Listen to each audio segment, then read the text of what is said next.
Good morning to everyone. You know our mantra, let's keep it going. You see, I'm in my gym clothes because this is about movement.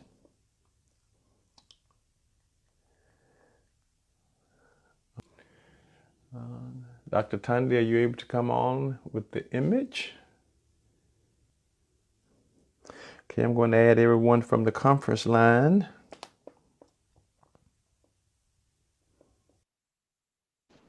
Here we go. Here we go. All right, we're set up and ready to go. Thank you, Dr. Tandy, for joining us this morning. Apologize for the slight mix-up in technology, but listen, so we have to jump right in for those of us who are on the conference line. As you know, we have a guest, and we're excited about it. Today, as we've been talking about depression recovery, and talking about depression recovery, and this topic this week is good grind. And so we're fortunate today to have Dr. Tandy, who's a medical doctor, who's ophthalmologist by specialty training with glaucoma and cataracts, but also has run several marathons. So she's been into this idea of movement with the body to get it going. So I'm going to throw it over to Dr. Tandy now. Welcome to Boundless Living. Thank you for your input in the past, and it's in your hands. Hi, good morning, everyone on the phone and on Facebook Live. I'm so happy to have an opportunity to share with you. Thank you, Dr. Stallworth, for allowing me to be here with you guys today.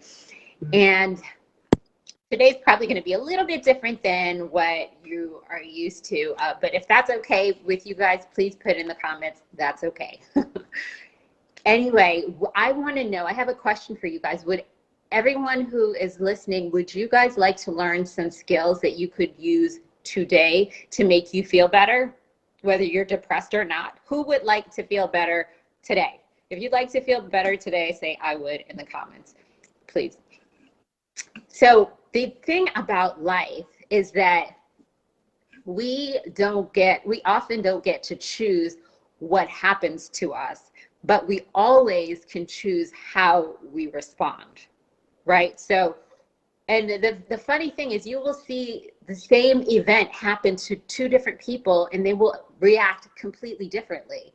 Like one person, it will be completely devastated and out of commission. The other person will take the same tragedy and start a charity and help thousands of people. So we don't get to choose we don't always get, sometimes we do, but we don't always get to choose what happens, but we can choose how we respond. I don't think any of us chose this pandemic, but we can choose how we will be in the midst of the pandemic.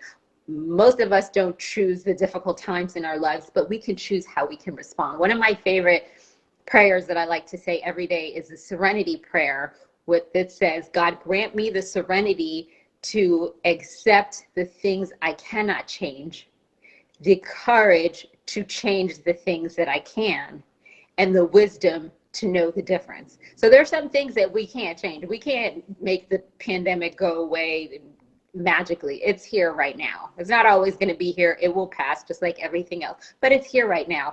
We can't change a lot of the circumstances in our life, but the things that we can change, we can choose to change. We can choose how we will react to those situations.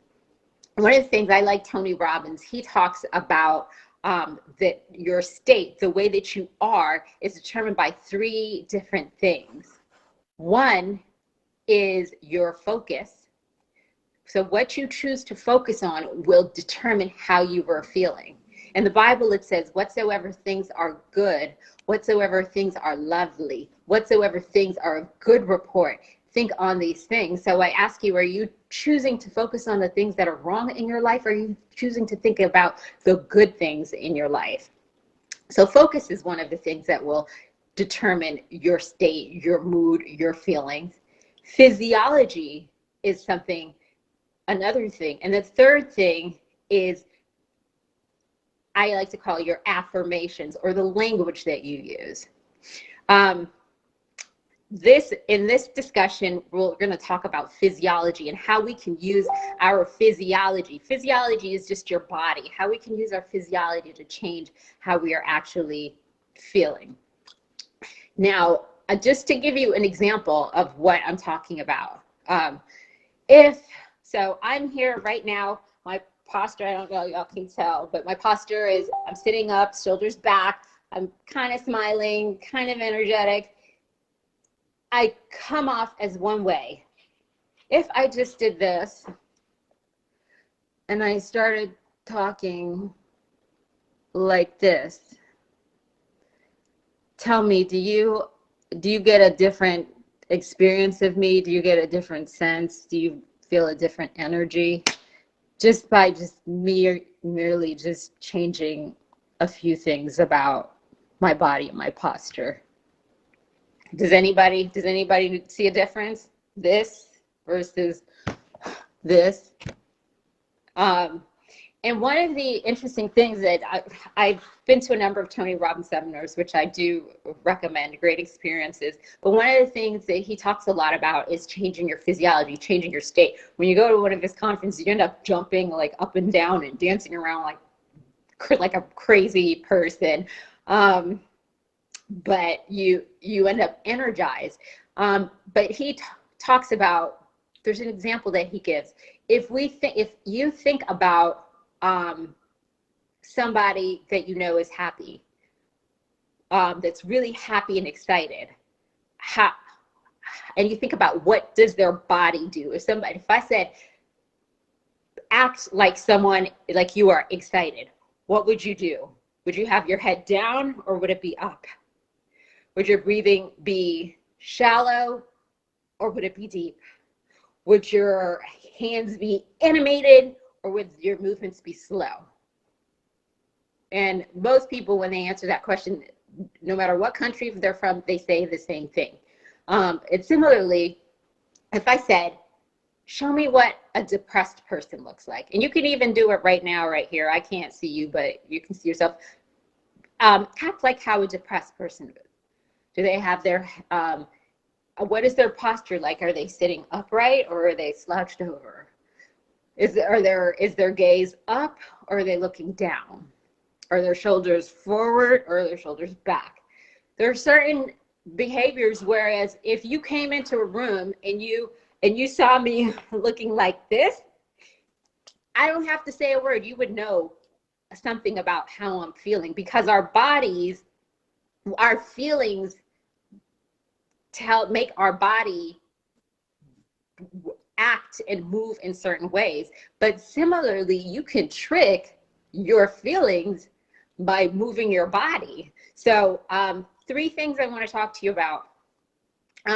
about your physiology and the way you move your body, and all 3 things that you can do right now. Number 1, your posture.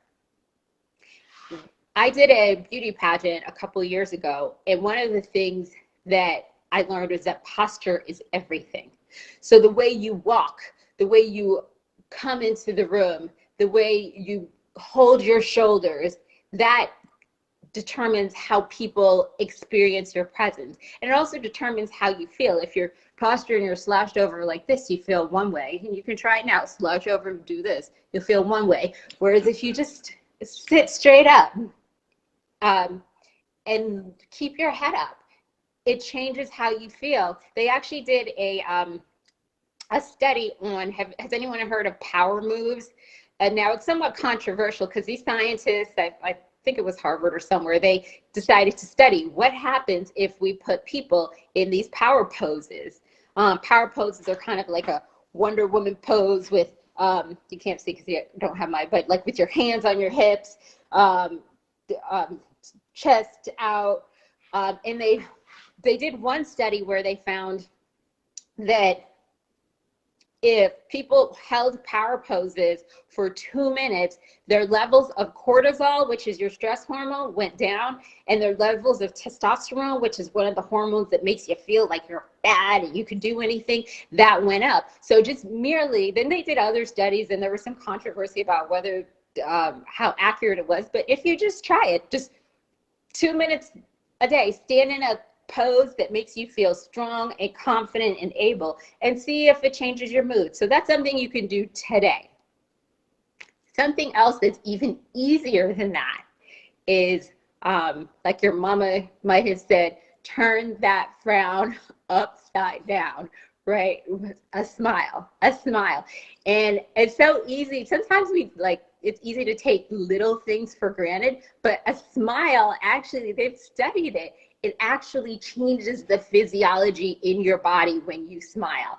When you smile, it releases endorphins, good feeling hormones that make you feel better. It releases endorphins, dopamine, serotonin, which are some of the same chemical neurotransmitters that antidepressants act on. So, but you can have your own mini version of an antidepressant. Now, I'm not saying don't take your antidepressants, but I'm saying that you can increase those chemicals in your body simply just by smiling. Smiling also, they found, lowers blood pressure. It improves your immune system. It helps to relieve stress. Yes, I'm glad you're smiling, Kim. And it also is contagious. Has anyone ever felt down and then somebody just gave you like a really big, sincere smile and you're just like, oh, that was really nice? I mean, I've had bad days and someone just smiled at me and that made me feel better. So first was your posture. Second is just simply smiling. And the other thing for ladies out there, one of the things I've learned, which also is substantiated by research, if you want to be more attractive to guys, if you're single ladies, I guess, smile. It makes you more attractive. So the third thing I want to quickly talk to you about is exercise, the good grind, as Reverend Stallworth talks about. And exercise does a lot of the same things that even just smiling does. Now, let me just say that I'm a doctor, but I'm not your doctor. So please consult your doctor before starting any exercise program. But exercise, it also increases the endorphins in your body, the good feeling hormones. Exercise also helps to decrease stress levels. It's been shown to help treat mild to moderate levels of depression. It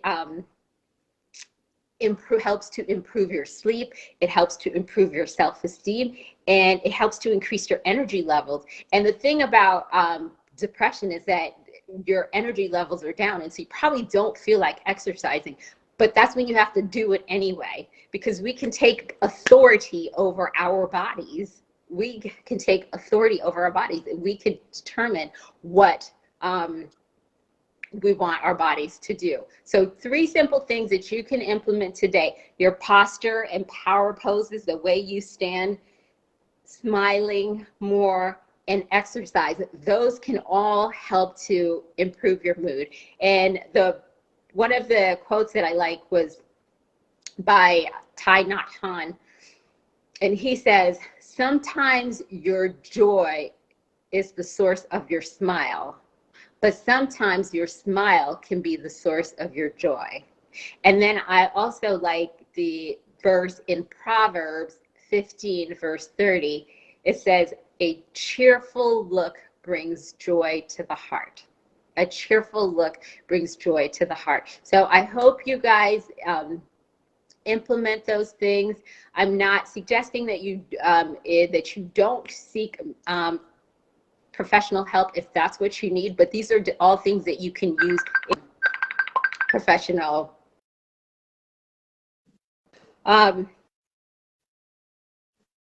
But hopefully something that I spoke to you. If you're on Facebook, put in the comments which you guys all soon. Thank you, and God bless.